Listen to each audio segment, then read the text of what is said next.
Hai, kembali lagi di Cactus Iden Channel. Dan di video kali ini gue bakalan bahas lanjutan dari Sekai Seiko no Ansatsusa. Video ini adalah spoiler bagi kalian yang menonton animenya. So, peringatan spoiler buat kalian. Dan jika sudah, kita mulai saja videonya. 3, 2, 1.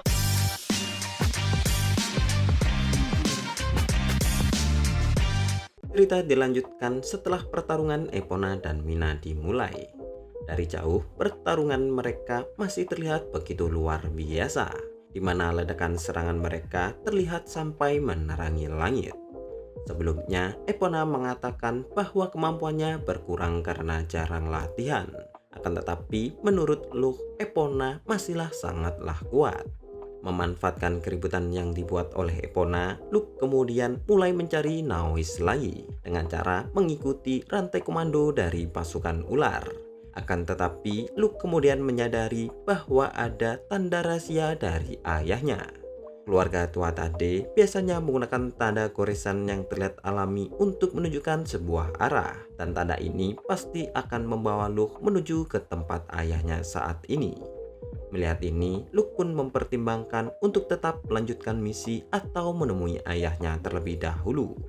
Posisi Luke saat ini tidak bisa membuang waktu untuk menjalankan misi.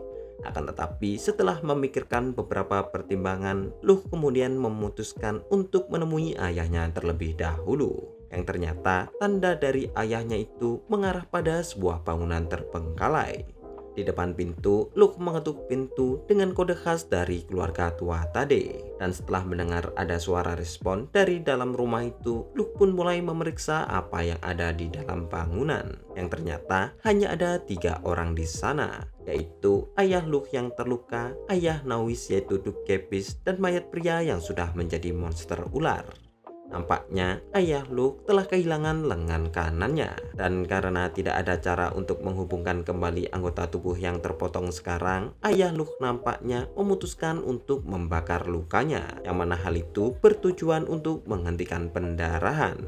Melihat Luke yang memperhatikan lukanya, ayah Luke pun mengatakan ini adalah akibat dia yang lupa bahwa keahliannya adalah membunuh dan bukan untuk menyelamatkan orang lain. Mendengar perkataan ayahnya, Luke pun langsung melihat ke arah Dukepis saat ini, yang ternyata dia masih mengigau karena telah dikhianati oleh Naois. Dan Luke juga merasa heran mengapa Dukepis masih tetap menjadi manusia biasa. Padahal Luke mengira bahwa dia akan menjadi boneka pertama Mina. Menanggapi Luke, ayah Luke pun menjelaskan bahwa mengubah Dukepis menjadi bawahan Mina akan membuat tubuhnya memiliki karakteristik ular, dan hal itu tidak akan menguntungkan mereka karena Mina dan Naois masih membutuhkan Dukepis untuk berinteraksi dengan bangsawan lain. Jadi karena itulah Mina dan Naois mengendalikan Dukepis dengan cara mengancamnya. Selain itu, wilayah Kepis ternyata sudah 1 bulan dikuasai oleh Mina, dan Mina nampaknya memanfaatkan insiden Luke melawan Aramisme untuk mengalihkan perhatian selama dia menduduki wilayah Kepis. Dan lalu Luke kemudian mempertanyakan tentang apa tujuan ayahnya memanggilnya, dan apakah itu karena ayahnya ingin Luke untuk menyelamatkan Dukepis. Yang ternyata hal itu langsung dibantah oleh ayah Luke, karena menurut ayah Luke, orang bodoh seperti Dukepis tidak berharga untuk diselamatkan, karena kegunaannya setelah ini hanyalah untuk mengambil tanggung jawab atas insiden ini.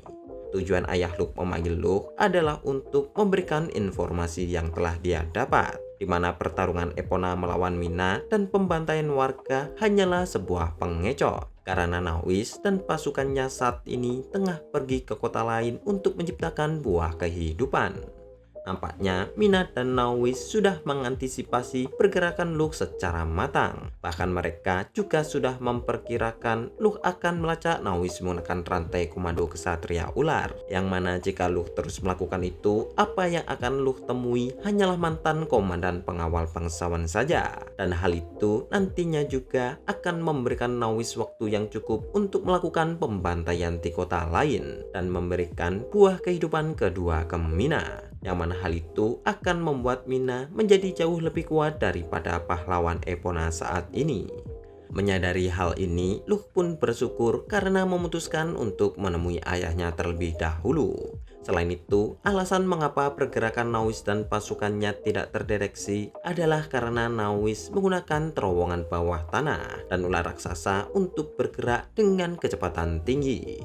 Mendengar penjelasan ayahnya, Luke pun paham dengan situasi yang sedang terjadi saat ini. Akan tetapi, Luke menjadi penasaran bagaimana ayahnya bisa sampai mendapatkan informasi ini. Yang lalu, hal itu dijawab ayahnya bahwa mayat kesatria ular di sebelah mereka lah yang telah memberitahunya. Mayat itu adalah mantan komandan pengawal bangsawan Kepis, dan dia nampaknya berhasil mempertahankan kesadarannya untuk memberitahukan rencana Mina. Lepas dari kontrol Mina adalah sesuatu yang sangatlah sulit dan menyakitkan. Jadi ketahanan dan kesetiaannya terhadap keluarga Kepis adalah sesuatu yang layak untuk dipuji. Dan membunuhnya adalah hadiah untuk melepaskannya dari penderitaan. Salah satu pintu menuju lorong yang digunakan oleh Knowis tepat berada di bawah bangunan mereka saat ini. Namun sebelum pergi, Luke menyuruh ayahnya untuk tidak mati. Karena tidak hanya tidak siap mengolah Tuatha Dé sendirian, Luke merasa lebih baik mati daripada mencegah ibunya menikah lagi. Mendengar Luke, ayahnya pun kemudian mengatakan bahwa dia nampaknya tidak memiliki pilihan lain selain untuk segera pulang. Akan tetapi, hal itu juga harus berlaku kepada Luke, di mana ayah Luke juga meminta Luke untuk tidak mati. Karena tidak hanya akan membuat ibunya hancur, Luke juga tidak boleh untuk meninggalkan tunangannya. Kemudian setelah berjanji, Luke pun akhirnya segera menuju ke terowongan dan menggunakan sihir penyusupan supaya tidak terdeteksi oleh musuh. Untuk pergerakannya, Luke menggunakan sihir terbang dan sihir yang membelokkan cahaya serta angin untuk berkamuflase. Sebelumnya, Luke sudah dipermainkan oleh Knowis dan Mina. Akan tetapi, memanfaatkan kesempatan ini, Luke akan mengejar di saat mereka sedang lengah. Indra ular bisa dibilang sangatlah sensitif. Akan tetapi, Luke sudah mengantisipasinya. Berdasarkan jejak yang ditinggalkan, Knowis nampaknya berniat pergi menuju kota Ferril, yang merupakan salah satu kota terbesar di kerajaan. Dan setelah terbang selama 3 menit, Luke pun akhirnya berhasil menyusul Knowis, yang ternyata dia membawa 10 ular raksasa dengan 10 kesatria ular pada setiap ular raksasa itu. Melihat pasukan Knowis, Luke pun memperkirakan ada banyak kesatria yang mungkin menyaingi kekuatan Luke dalam pertempuran jarak dekat. Jadi karena itulah Luke memutuskan untuk memusnahkan mereka dengan sebuah serangan kejutan. Serangan yang akan digunakan Luke adalah serangan Gungnir. Ya, meskipun serangan ini sangatlah kuat, namun masih memerlukan persiapan yang sangatlah matang. Karena serangan ini membutuhkan waktu hingga serangannya bisa dilancarkan. Selain itu, Luke juga harus mempertimbangkan wilayah yang ada di sekitar target. Jadi jika target itu bergerak, Luke akan kesulitan untuk menggunakan serangan ini. Namun berdasarkan perhitungan Luke, Knowis dan pasukannya memiliki kecepatan yang stabil untuk menuju ke kota Ferril. Jadi dengan perhitungan yang tepat, Luke akhirnya melancarkan serangan Gungnirnya. Kali ini Luke melancarkan 5 tombak Gungnir. Tombak pertama Gungnir langsung menciptakan kawah besar, dan kemudian disusul oleh 4 tombak Gungnir lainnya, yang mana hal itu membuat pasukan Knowis terkena ledakan yang luar biasa. Dan ledakan itu langsung memusnahkan segalanya sejauh puluhan kilometer dan menciptakan tsunami tanah yang melebar ke segala arah. Serangan Luke ini sudah cukup untuk menghancurkan kota. Bahkan Luke sendiri bisa saja mati jika tidak menjaga jarak saat melancarkan serangan ini.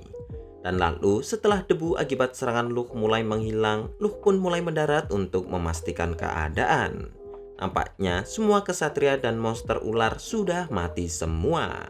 Namun di saat Luke masih mengamati sekitar, tiba-tiba ada pedang sihir hitam perak yang mengarah langsung ke lehernya. Dengan pisau khususnya, Luke langsung menangkis dan menghindari serangan itu. Jika Luke menggunakan pisau biasa, leher Luke pasti sudah terpotong bersama pisaunya. Orang yang menggunakan pedang itu tentu saja adalah Knowis. Nampaknya Knowis tidak menghindari serangan Gungnir milik Luke. Akan tetapi armor dan pakaiannya sudah menghilang dan hanya menyisakan pedang yang ada di tangannya. Menjadi bawahan Mina pasti memberikan Nawis sebuah kemampuan khusus, dan Luke harus segera mengetahuinya jika ingin segera membunuh Nawis. Selain itu, pedang sihir hitam perak yang digunakan Nawis saat ini tidak sekuat pedang sihir hitam pekat yang digunakan Nawis dulu. Jika saja Nawis menggunakan pedangnya yang dulu, Luke mungkin sudah tertebas. Menanggapi Luke, Nawis pun bertanya apakah Luke akan menjadi pahlawan keadilan saat ini. Yang lalu dijawab Luke bahwa dia tidak berniat untuk melakukan itu. Dan apa yang ingin Luke lakukan hanyalah demi kepentingan kerajaan Alphonse saja. Mendengar perkataan Luke, menurut Nawis, Luke seperti sedang bercanda. Karena dari kejadian Luke menjadi ksatria suci hingga menjadi orang suci sudah terlihat seperti dia akan menjunjung tinggi keadilan. Namun ternyata Luke hanyalah menjalankan keinginan kerajaan saja. Akan tetapi, terlepas dari itu, setelah Nawis memikirkannya kembali, kehadiran Luke lah yang telah membuat Nawis kehilangan semua pujian yang seharusnya untuk dirinya. Ya, meskipun Nawis sudah tidak mempermasalahkan hal itu lagi. Karena saat ini, Nawis adalah orang yang akan menuntut keadilan. Dan dia juga sudah siap membunuh siapapun yang akan menghalangi keadilannya. Luke tidak membantah tentang dia yang mencuri kesempatan Nawis untuk bersinar. Karena jika tidak ada dirinya, Nawis mungkin akan menjadi lebih terkenal sebagai rekan pahlawan Epona. Namun Luke saat ini lebih ingin mempertanyakan tentang arti keadilan milik Nawis. Dengan mencoba bersikap santai, Nawis pun mulai menjelaskan tentang iblis yang sebenarnya tidak pernah menjadi musuh manusia. Karena iblis adalah alat yang dibutuhkan untuk menjaga kelangsungan dunia. Dalam penjelasannya, Nawis menjelaskan bahwa seiring berjalannya waktu, jiwa manusia akan terus meningkat. Dan hal itu nantinya akan membuat dunia runtuh. Selama ini, iblis membunuh orang-orang dan menjadikan jiwa mereka sebagai buah kehidupan, di mana hal itu akan mengurangi jumlah jiwa yang bisa berenkarnasi dan akan tetap menjaga kestabilan dunia. Iblis yang memakan buah kehidupan nantinya akan menjadi raja iblis, dan adanya pahlawan adalah untuk mengalahkan raja iblis itu. Dan siklus ini sudah terjadi selama ribuan tahun. Dan Nawis saat ini ingin mengakhiri siklus ini untuk selamanya dengan cara menjadikan Mina sebagai raja iblis yang tak terkalahkan, dan kemudian menaklukkan dunia serta memusnahkan populasi manusia secara berkala untuk mencegah peningkatan jiwa manusia. Dalam pemusnahannya nanti, Nawis hanya akan membunuh mereka yang pantas untuk dibunuh. Dunia tidak akan membutuhkan sosok pahlawan lagi, karena Nawis akan menjadi orang yang dibutuhkan oleh semua orang. Dalam penjelasannya, Nawis terlihat nampak begitu gembira, dan Nawis juga mengajak Luke untuk bergabung ke sisinya. Nampaknya Nawis benar-benar berpikir bahwa dia telah melakukan sesuatu yang benar. Sejak masuk ke akademi, Luke tidak punya banyak teman pria. Akan tetapi saat ini Nawis bukanlah orang yang sama seperti yang dulu. Jadi Luke langsung menolak ajakan Nawis. Saat ini Luke sudah memutuskan untuk tidak melawan sebagai teman, melainkan sebagai pembunuh yang akan melenyapkan ancaman kerajaan. Oke, sekian dulu untuk pembahasan di video kali ini. Lanjutan mungkin akan kita bahas di video selanjutnya. Like jika kalian suka, subscribe untuk membantu channel ini. Gue admin Kaktus IDN, terima kasih sudah mendengarkan dan goodbye.